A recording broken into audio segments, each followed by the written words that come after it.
हाँ, तो भाई लोग welcome back to my channel सूबी। तो भाई आज इंडियन फुटबॉल के लिए भाई बहुत ही शर्मनाक दिन और बहुत ही बेकार दिन रहा। इंडियन फुटबॉल टीम ने अपना मैच हार लिया है 1-0 से अगेंस्ट बांग्लादेश में। भाई सारे मैचेस पे हम बात करेंगे, पूरा मैच का एनालिसिस करेंगे। भाई देखो मैं इस वीडियो को कुछ ज़्यादा ब्रेक डाउन करने नहीं वाला, मेरा वैसे ही दिमाग फट रहा है।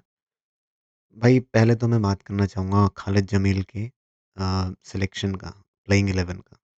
भाई क्या सोच के आपने डिफेंस में राहुल भैक्के को as a right back select करा यार? I just want to know this कि भाई राहुल भैक्के पूरे मैच में भाई, और आपके जो वो हैं आकाश मिश्रा लेफ्ट बैक, आपने एसीएल इंजरी से आ रहे हैं सबको पता है। पर आपने ये नहीं देखा था क्या प्रैक्टिस में कि भाई फुली तरह रिकवर नहीं हुए हैं? दिख रहा था कि भाई आउट पेस हो रहे हैं बाकी प्लेयर्स से, बांग्लादेशी प्लेयर्स के सामने। भाई मेरे को ये समझ नहीं आ रहा हमारी टीम करी क्या? भाई स्टार्टिंग के कुछ मिनटों में ही हमने साला गोल खा दिया। भाई मैन मार्किंग है ही नहीं, सब आगे खड़े हुए हैं भाई, कोई पीछे ट्रैक बैक करने को आया नहीं। और बांग्लादेश ने एक बेहतरीन गोल मारा भाई, और वहाँ से बांग्लादेश 1-0 चला गया और उनका फिर सेट हो गया था भाई। Huge respect to Bangladeshi fans और जितने भी बांग्लादेशी सपोर्टर्स आए हुए थे वहाँ पे यार। भाई उनके अल्ट्रास इनसेन लेवल पे कम से कम 23,000 वहाँ पे लोग उन्हें देखने आए हुए थे, चीयर करने अपनी टीम को। और भाई हमज़ा चौधरी ने भाई दिखा दिया कि प्रीमियर लीग में भाई क्या क्लास है। उस वजह से भाई क्या ही बोलें भाई, पूरी टीम भाई बांग्लादेश की अच्छा खेली। और मेरे को ये समझ नहीं आया है कि भाई आपने सिलेक्शन जब करा है अंडर 23 के इतने सारे प्लेयर्स का, भाई वो बेंच में सड़ने के लिए बिठाए हैं क्या आपने? आज भाई खालिद जमील के इस डिसीजन से मैं खुश नहीं हूँ। आपने पूरे अंडर 23 टीम को भाई बेंच में सड़ने के लिए रख दिया। पता नहीं उन्हें सिलेक्शन क्यों करा अंडर 23 कि अगर आप स्क्वाड में ही भेज देते उन्हें, अगर आपको गेम टाइम ही नहीं देना उन्हें। वो क्या प्रैक्टिस करने के लिए बुला रहे हो क्या आप उन्हें सिर्फ़? आपने जैसा कि देखा, पहले तो भाई स्टार्टिंग लाइनअप मेरे को कुछ घंटा समझ नहीं आई, 4-4-2 से या पता नहीं क्या लाइनअप गई हुई थी। पर जैसे ही सेकंड हाफ में हमारा भाई सब्स्टिट्यूशन हुआ, महेश इन आए, सनन आए, ब्राइसन फर्नांडिस आए, भाई आग लगा दी पिच पे। सनन की स्पेशली बात करूँ भाई, इनसेन लेवल की भाई ड्रिबलिंग। और महेश की आप भाई क्वालिटी देख सकते हो कि क्यों वो पूरे इंडिया का बेस्ट नंबर 10 है भाई। बंदे ने दिखा दिया आके, एडमंड को भी लास्ट में लाए। भाई मेरे को समझ नहीं आता कि आपने जो पिक्स करे थे आज के सबसे घटिया पिक, जो मैं कहूँगा राहुल भैया सिर्फ लॉन्ग थ्रो ले रहे हैं भाई। क्या फ़ायदा उसका? जब पता है कि वहाँ पे मैन मार्किंग करी हुई है सबने भाई। और बाकी आपके प्लेयर्स, रहीम अली, भाई साहब मेरे को समझ नहीं आया, इतने बंदे ने फाउल कमिट करे, थोड़ा बहुत होल्ड अप प्ले करा, भाई फाउल्स कर करके और बाद में खुद ही इंजर्ड हो गए भाई। पता नहीं क्या चल रहा है। और बात करूँ मैं, भाई डिफेंस भी हमारा बिल्कुल ख़त्म। आकाश मिश्रा आउट पेस हो रहे थे जैसे मैंने आपको बताया पहले। मकाटन जो थे भाई, उनका भी एवरेज गेम। निखिल प्रभु को भी सब्स कर दिया। भाई छांगटे भी गेम से गायब थे। कोई मतलब भाई मिड तो ख़त्म था। Simple as that. हमज़ा और शामिद शोम ने भाई कच्चा चबा रखा था पूरे हमारी टीम को तो। और भाई सेकंड हाफ में मेरे को भाई इस बात की बस एक पॉज़िटिव है कि जो अंडर 23 के प्लेयर्स हैं, वो एक पॉज़िटिव बन सकते हैं इंडिया के लिए। आप उन्हें इम्प्लीमेंट करना भाई अब शुरू कर दो। बहुत हो गया ये बकचोदी कि हम भाई इन्हें नहीं खिलाएँगे, बस बिठा के रखो, सड़ते रहो। अबे भाई गेम टाइम ही नहीं दोगे, यही तो टाइम था उन्हें पूरा मैच खिलाने का यार, और वही नहीं खिलाया। अच्छा खासा परफ़ॉर्मेंस दे देते भाई, वही नहीं हुआ। अब क्या ही बोले, 1-0 से हम हार गए हैं बांग्लादेश के अगेंस्ट 22 साल के बाद भाई।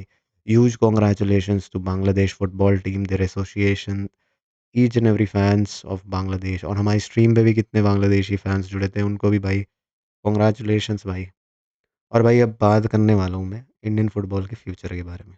भाई सिंपल सी बात है, अगर आपको कुछ भी इंडियन फुटबॉल में इम्प्रूवमेंट चाहिए, भाई कल्याण चौबे, भाई रिटायरमेंट ले लो यार प्लीज़। बख्श दो इंडियन फुटबॉल को, आप गद्दी छोड़ के जाओ। कोई अच्छा सा प्रेसिडेंट इम्प्लीमेंट करो अपने सिस्टम में। उसको बोलो कि भाई अब तू काम कर, पूरा रिवैम्प करो भाई, अब ये बुड्ढे-वुड्ढे नहीं चाहिए भाई टीम में, ये 35-32 साल के प्लेयर क्या कर रहे हैं टीम में? ये समझ नहीं आ रहा। अंडर 23 टीम को भाई इम्प्लीमेंट कर दो प्लीज़, अब सीनियर टीम में कुछ नहीं बचा है, 2-3 साल के लिए कुछ नहीं बचा। जो आप मेन मैचेस खेलोगे 2027 में, तब तक रायन विलियम्स भी भाई आपके 34 के हो जाएँगे। उनका भी प्राइम टाइम चला गया है, तो समझिए ये बात। और जो ये पूछ रहे थे रायन विलियम्स खेले या नहीं, भाई नहीं खेले। फीफा का रजिस्ट्रेशन उनका हुआ नहीं, एनओसी सुबह ही आया था। उस वो रजिस्ट्रेशन होने में कम से कम 48 घंटे लग जाते हैं। तो अब भाई क्या होगा इंडियन फुटबॉल का फ्यूचर? ये भाई सारा डिपेंड करता है कि हमारी फेडरेशन क्या काम करेगी। ग्रास रूट्स तो भाई अब मैं भूल ही जाऊँ। भाई मेरी एक ही गुज़ारिश है, सब भाई ट्विटर पे, मेरे इंस्टाग्राम हैंडल पे, ये यूट्यूब पे hashtag bring OCI PIO players, hashtag save Indian football, hashtag resign Kalyan Chaubey. ये ट्रेंड चला दो भाई सब, फैला दो पूरी आग से। क्योंकि भाई अगर ये चीज़ें अब इम्प्लीमेंट नहीं हुई तो कहीं नहीं जाने वाला हमारा फुटबॉल। क्योंकि बांग्लादेश के बहुत सारे ओरिजिन प्लेयर और आने वाले हैं अभी, ठीक है? तो अगर हम अभी से कुछ काम नहीं करना शुरू करेंगे तो अभी तो हम उनके बराबर हो गए हैं, वो हमारे बराबर हो गए हैं। अब वो थोड़े दिनों में हमसे भी ऊपर चले जाएँगे, हम तो भाई नीचे के नीचे ही गिरते रहेंगे। धीरे-धीरे हमसे फिर नेपाल, भूटान, जो भी टीम्स हैं और बाकी साउथ एशिया की श्रीलंका वगैरह सब ऊपर हमसे पहुँच जाएँगी और हम यहीं गधे के गधे बन के रह जाएँगे, ठीक है? और आपको कुछ काम करना है, फेडरेशन भाई अच्छे स्टेप्स ले लो, आईएसएल शुरू कराओ, अगर आईएसएल को ही टॉप टायर लीग बनाना है, कुछ डिसीजन लो, कुछ लीग कराओ भाई, आईडब्ल्यूएल कराओ, कुछ तो कराओ।